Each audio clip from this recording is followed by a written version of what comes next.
Do Crohn's disease symptoms keep coming back? Tremfya guselkumab may help. At 12 weeks, rapid symptom remission was achieved in most patients taking Tremfya, and some experienced visible improvement of their intestinal lining at 12 weeks and 1 year. Individual results may vary.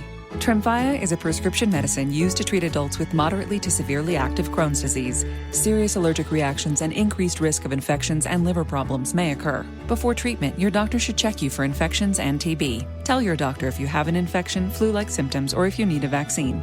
Explore what's possible and ask your doctor about Tremfya today. Call 1-800-526-7736 to learn more or visit tremfyaradio.com.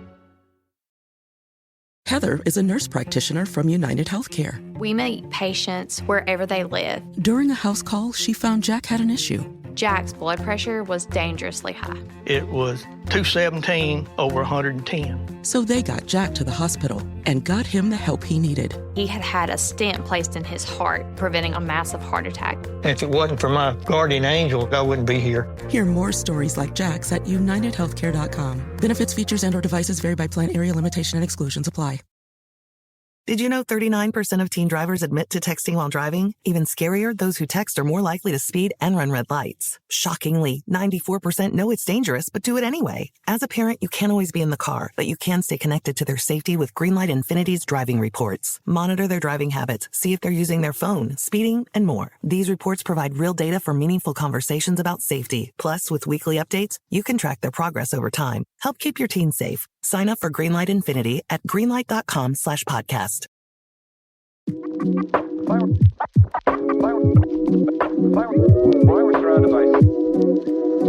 With the first pick in the 2024 NFL Draft.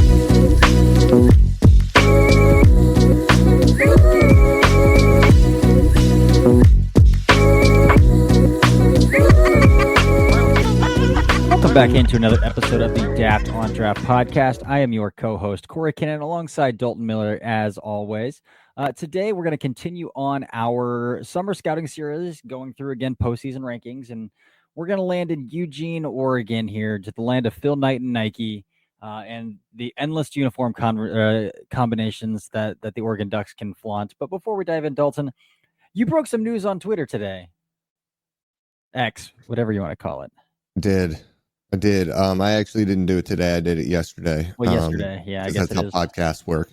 But I did. We are going to be moving back to the United States. The plan is to get settled back in our hometown in Pennsylvania, and we will be going. I didn't say this on Twitter or X or whatever the fuck you want to call it. Sorry for the language. It's 5 a.m, but we will be moving immediately to the ocean. We're going to be going to the East Coast. The rest of the plans will come down in due time. Love it. I love it. I love it for our time zone difference. Good Lord. Yeah. No more 5-hour time zone difference for recording. No, we'll be able to record it like normal evening times. Yeah. It's going to be insane. Yeah. We're going to both put the kids to bed and come to record, and we're both going to be like, what do we do? I love it. I love it. All right, Dalton. So we got to talk about this Oregon offense today. And we were talking off air, but boy, man, it might be a little rough. Well, it's funny because I think we said the same exact thing for Ohio State too. Offensive line wise, yeah. Yeah. I'm Might be some excited about parity in Dante college Moore. football. We're not going to talk about him because he's a redshirt sophomore, but like, I am excited for Dante Moore. I am too. I want to know, he got thrown in the fire at UCLA. Well, I mean, he went to them because they're like, yeah, we'll start you as a freshman. So, I mean, that was the draw. But then decided, which a mature thing to do at his age, I'm going to sit back and I'm going to learn a year. Let me take my foot off the gas a little bit. Tempo back into this thing, and now he's back. So I am excited for that as well. And at the end of the day, Oregon made Dylan Gabriel a draftable quarterback over Shadur Sanders. So yeah. But and high expectations. Correct.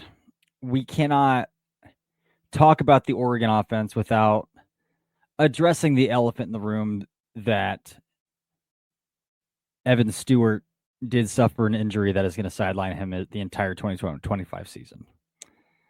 Does he still decide to declare after that? It will be interesting to see. He would absolutely get a medical red shirt if he wanted one.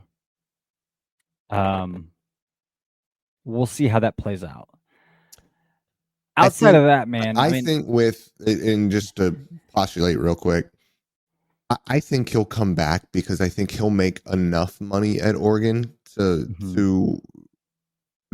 make it worth his while, because I don't think, with everything that happened at Texas A&M, with the inconsistency even in his first season at Oregon, I don't think he has this is going to sound awful, but it's the only way I know how to say it. I don't think he has a leg to stand on when it comes to liking his NFL draft prospects right now. Yeah. And so he might as well stay in school, get an extra year, and go from there and see if he can improve his stock with a good year in 2025 or 2026. Holy crap. I tend to agree. Outside of that, Oregon does not have a receiver that had over 30 catches last year. Yeah, it'll be fascinating. One of those receivers is Gary Bryant Jr., who I feel like we've been talking about forever from when he was back at USC. So honestly, their best receiver might be DK Moore coming in as a true freshman. So that's gonna set it up. But that just sets up the conversation about their draftable prospects by saying, well, they're probably the one who would have been. Well, that's not true. The skill player that would have been drafted the highest is off the board right now. So the names are limited. We cut it to 4. And then we can talk a little bit about those upperclassmen offensive linemen who transferred in as well. But we cut it to 4. I feel like Isaiah World is probably the place to start. Yes. For this conversation, because he's clearly the best one of these draft eligible guys. I'm interested in your take on Isaiah World because I see it. Like, to have what he had going on at a Mountain West school, and now he comes into one of the wealthiest programs with one of the best facilities, nutrition-wise, weight training-wise, coaching-wise. The sky could be the freaking limit for this dude. Yeah, let's talk about it. Let's just get the weaknesses out of the way while that I have written down. Balance issues were the waist big one for me. bender. Yep. Waist bender balance issues. Just not patient enough sometimes. Mm-hmm. And the patience, or the lack of patience, comes out against the higher caliber rushers, which in the Mountain West you don't see a ton of. But there's some issues even against guys like Elijah Roberts, who 290 pounds. And part of that was him trying to set up and show ass and really anchor down against Roberts, because he was trying to convert speed to power and push right through him. And we'll get to all that later. But there's a duck and reach on a jump set. He lost the edge. I actually think that he's way more patient. And pass pro, we hear all the time, isn't supposed to be passive, and I get that. But you have to maintain your balance. You cannot get out over your skis, or you are screwed. And you miss, you can't give pass rushers a target. If you're throwing your hands consistently early, you're giving a target up.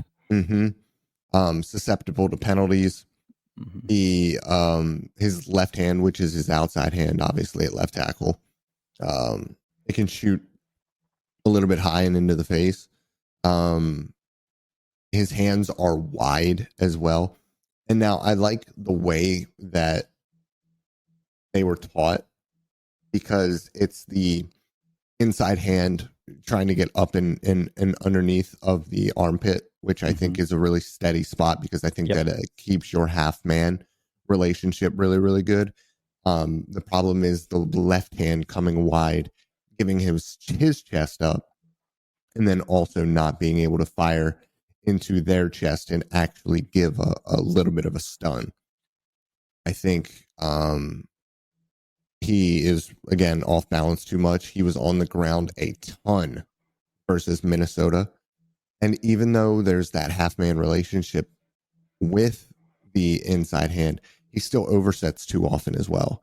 So there are things that he really needs to fix at Oregon, but like Corey said, could be fixable. Now, for the strengths that I've written down, he showed some ass against Elijah Roberts. This dude is an absolute stone wall. Yeah. Even losing the length battle, even being a little bit late, he is able to really hunker down, dig deep, and reestablish that anchor. He has a ton of natural power, natural leverage, clear length, strong as an ox. I think that he connects well with his left guard on D-line games. He's impressively explosive. However, I think that his feet are clunky. So he has natural athleticism, but the feet need to come together. And I think it's just kind of working on the footwork and knowing more how to move fluently as an offensive lineman. The like natural ability is there, and you see that when he's climbing to the second level as a run blocker. It is a thing of beauty. And then I also think that he redirects well laterally. The mirroring still needs help with the connection between his lower half and his upper half and his hands and his balance. But the natural ability to change direction and mirror is definitely there. Yeah. He's a big dude. He's a big dude, and his feet are light for how big he is. Again, we need the weight to sit a little bit more balanced on those feet. Not so much on his toes. But the feet are light. You mentioned the redirect, dude. That's one thing that stood out to me as well. As clunky, his feet can get clunky for sure, but that smoothness, that change of direction when he is redirecting it stands out big time. I thought his hands were surprisingly good for playing at the Mountain West level. You mentioned I wasn't. Yeah, that's where we definitely differ. I was not as high on his technical prowess when it comes. I hate guys that are coached to shoot from like keep their hands dinosaured in, you know, like T-Rex arms. I hate guys who are coached like that, which Nevada was. But that inside hand was consistently, I thought, up in the armpit. Outside hand, sure, a little bit, but I felt like that inside hand was consistently up in the armpit. And then I think he's got some unbelievable grip strength as well. So like when he does get mitts on dudes, man, I thought he hunkered down. Yeah, I didn't necessarily see like insane grip strength. I thought it was adequate. But I did see, because there's a difference. There's like the bear paw type of grip strength, and then there's just like that adequate, like you have them, they're there, and you're just kind of able to sustain it. Like for me, it wasn't like dominant grip strength and finishing ability. It was just kind of like, okay, we're going to kind of sit here and dance now. You know what I mean? Yeah, I got you. But the anchor is probably the most impressive thing to me that stood out to me. Even if he did give up his chest, like he's not a dude that you can convert speed to power on, like at all. You cannot, unless maybe you're Aiden Hutchinson at Michigan from a wide 9, getting 4 steps momentum built up, then working through the chest. Like perhaps then, but like his natural core, not only his natural body weight, his natural core, but like he's also got a strong core. It's not just like he's sitting on body weight or sinking body weight. Like that dude's got a core. So I think the tools are there. We'll see what the leap does from a coaching perspective, but also a level of competition perspective from Nevada to Oregon does for him. But the natural gifts are pretty outrageous. Heather is a nurse practitioner from United Healthcare. We meet patients wherever they live. During a house call, she found Jack had an issue. Jack's blood pressure was dangerously high. It was 217 over 110. So they got Jack to the hospital and got him the help he needed. He had a stent placed in his heart, preventing a massive heart attack. If it wasn't for my guardian angel, I wouldn't be here. Hear more stories like Jack's at UnitedHealthcare.com. Benefits, features, and/or devices vary by plan, area, limitation, and exclusions apply. Did you know 39% of teen drivers admit to texting while driving? Even scarier, those who text are more likely to speed and run red lights. Shockingly, 94% know it's dangerous but do it anyway. As a parent, you can't always be in the car, but you can stay connected to their safety with Greenlight Infinity's driving reports. Monitor their driving habits, see if they're using their phone, speeding, and more. These reports provide real data for meaningful conversations about safety. Plus, with weekly updates, you can track their progress over time. Help keep your teens safe. Sign up for Greenlight Infinity at greenlight.com/podcast. With Isaiah World. Yeah, a great transfer for them. Great transfer. Do you want to move on to the next offensive lineman that we really need to talk about? And I'm going to let you guys know now we're going to argue about this one. Yeah, I don't really think we need to talk about any of the other four offensive linemen, to be completely honest. But Why? But you are referring to Lalaulu, I think is how you pronounce his name. He is a true junior. Iapani Lalaulu? Yeah. To me, he's not athletic. Yeah, see, literally the first thing I have written down for strengths is explosive out of the stance. Oh, yeah, I don't see it. I don't you're wrong. see You're wrong. a lot you of just flexibility in his lower half at all. Outstanding like lateral mobility and feet to climb vertically. Smooth karaoke step, downhill drive. Are we watching the same player? Dude, he's like I think this is the first time that we've like 330 pounds. He's like a bowling ball. I think he moved really, really well. I don't look at guys' height and weight before I watch them. I let the tape tell me how big they are. Yeah, I think he needs to play guard. I don't think he has the mobility to play at the pivot. And he's only 20 years old too. So like I watched one game. It's like, yeah, this is a pretty firm back to school guy for me. Which games did you watch? Ohio State and that's your problem. You watched Ohio State. Why wouldn't I watch the best competition?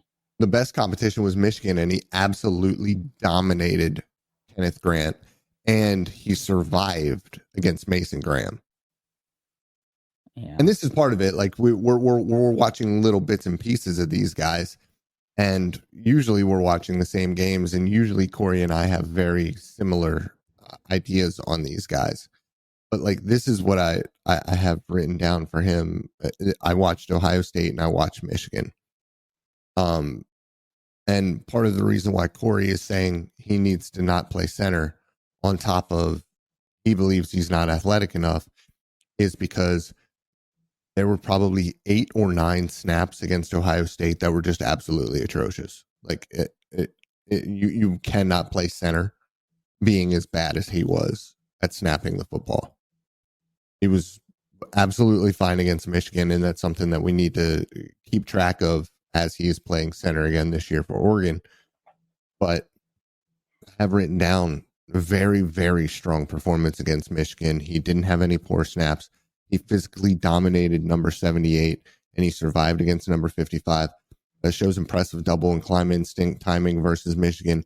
Battled hard, kept his hands going and resetting in the run in the pass game.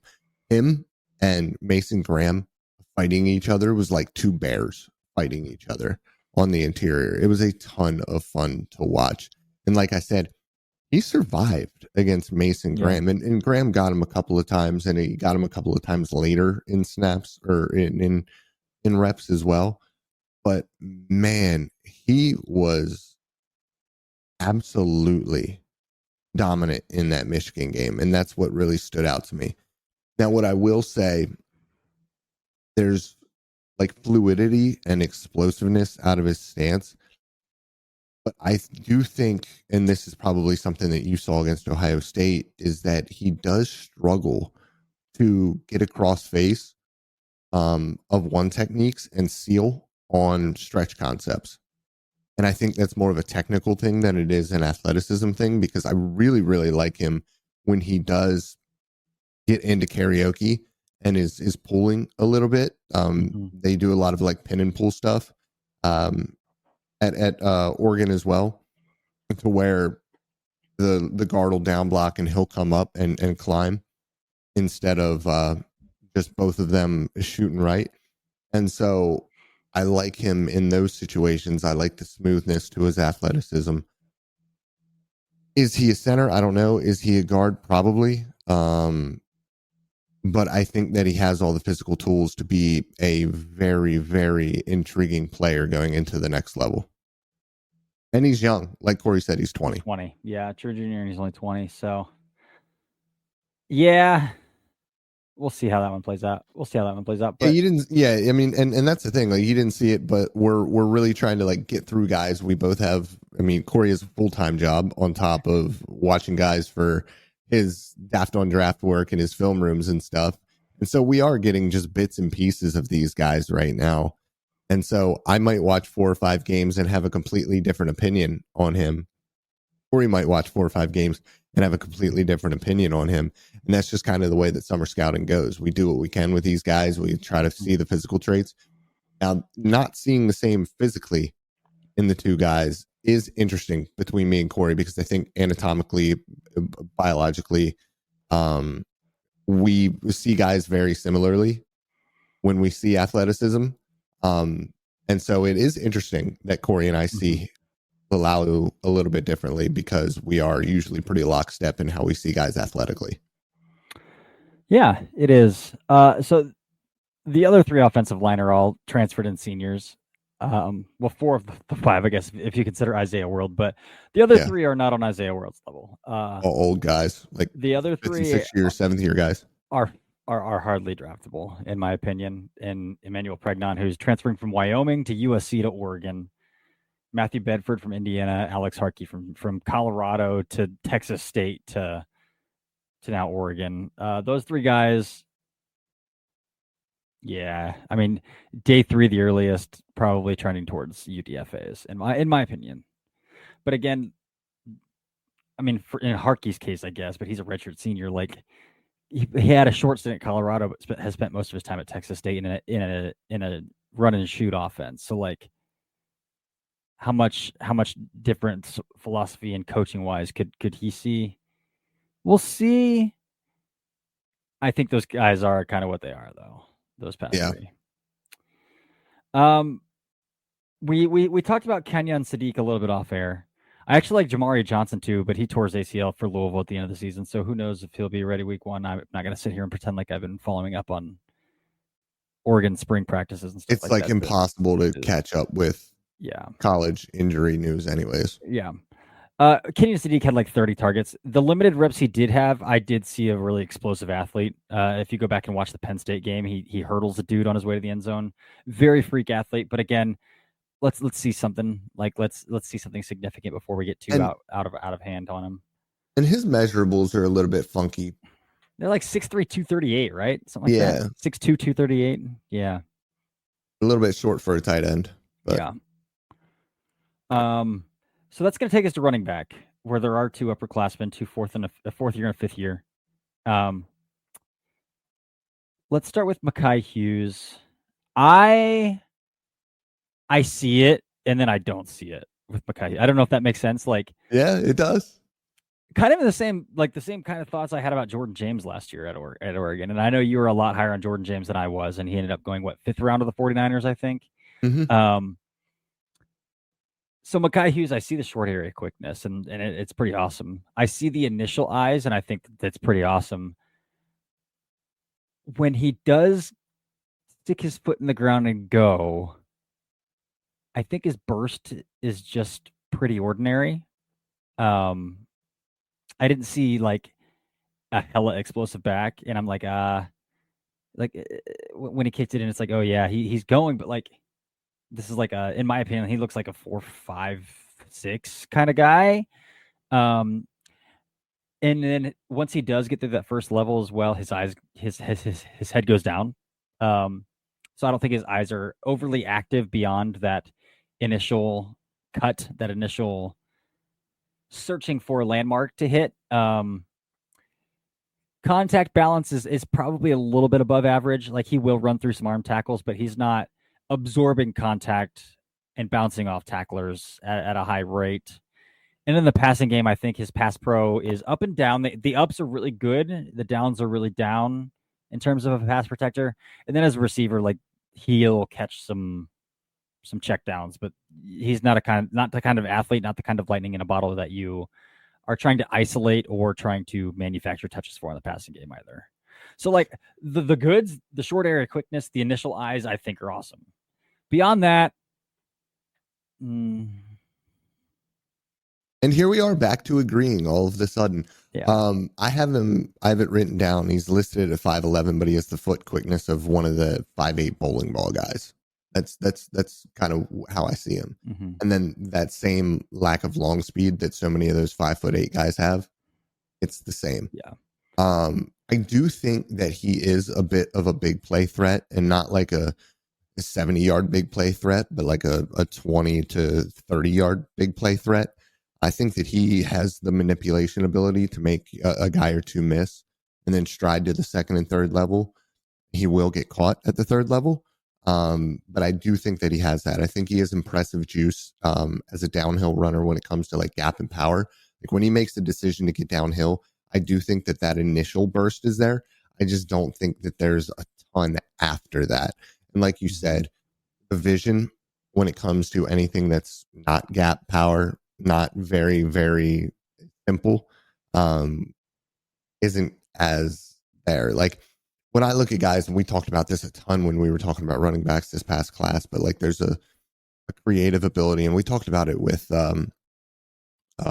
Isaiah Love as well, or Jeremiah Love as well, where you're able to see things at the second level and create off of that, and just have this innate feel for grass. And I didn't think that Hughes had that.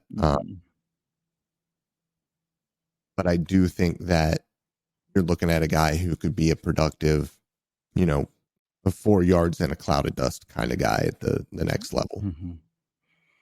Yeah. Yeah, it feels like a pretty standard day 3 back at this point. Yeah. At this point. And then we have another 6th-year senior running back in this running back room as well. Western Kentucky for 2 years, 3 years, and now he's in his 3rd year at Oregon as well. So that's Noah Whittington. A fringe UDFA guy, in my opinion. Again, to be 5'10" and 190, but offer very little in the passing game, which I thought he did, is a rough look. Those are tough scenes. And he's never been a workhorse in his entire 5 years of college football at this point. Even at Western Kentucky, his touches are limited, which could mean there's tread on the tires, but like there's also a reason if you're entering your 6th season and they just transferred in another running back ahead of you is what like there's reasons for these things that you don't. And again, it probably comes down to him being he's 190 pounds as well. Like that plays into it. I think he's got some linear juice. I don't see an overly creative back though. And like if you're a 190-pound secondary running back, those are the guys you want to be lightning in a bottle. Those are the guys you have to be. And he's not. So Noah Whittington, in my opinion, is like, is this guy going to get drafted? No. Yeah. He won't. When you are short, compact, you need to provide juice in the passing game. You need to be a big play threat. You need to be able to make multiple guys miss. You need to be something. Mm-hmm. And he's just not. It's kind of like when we talk about guys where wide receivers who are big but want to play small. Yep. And they just can't. Yep.